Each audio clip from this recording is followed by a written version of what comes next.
এখন অনেকে অনেকে কয় যে অনেকে ডাকে যে ওয়ান ভার্সেস ওয়ান কাস্টম এটা সেটা ভাই একটা টাইমে আমরা যখন গেম খেলছি তখন ওয়ান ভার্সেস ওয়ানে আমাদের কোনো শব্দ ছিল না one versus two one versus পরে থ্রি ওয়ান ভার্সেস ওয়ান এটা খেলা আমার কাছে মানে ইজি লাগছে মানে এইটা কোনো খেলা একবার তো ও তো মারলে বেড়ে যায় না যত ভালো প্লেয়ার হয়েছে ইজিলি শেষ দিতে পারছি বাট একটা জিনিস তুমি খেলতেছো আমি যে আমি বাদ দিচ্ছি তখন দিয়ে তুমি খেলা শুরু 3 বছর হয়ে গেছে তুমি খেলতে আসো আমি না আমি এখন ইন্ডিভিজুয়াল কন্টেন্ট ক্রিয়েটর আমি যদি খালি গেম নিয়ে পড়ে থাকি ভাই আমি যদি গেম খেলাও শুরু করি রেগুলার গেমও খেলি 2 ম্যাচের বেশি খেলতে পারিনি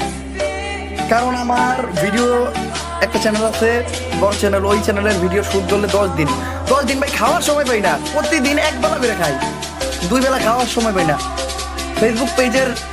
পেজে মানে রিলস দেওয়া বাদ দিচ্ছি মনে হয় 3 মাস চ্যানেল আর একটা আছে রাইডার মোটর ব্লগিং যেটাই করি ওইটাই মালয়েশিয়া থেকে আহার ব্লগটা দিই নেই মোবাইলে আছে তারপরে অমরন ভাইয়ের ব্লগ একটা আছে 2 মাস থেকে ভিডিও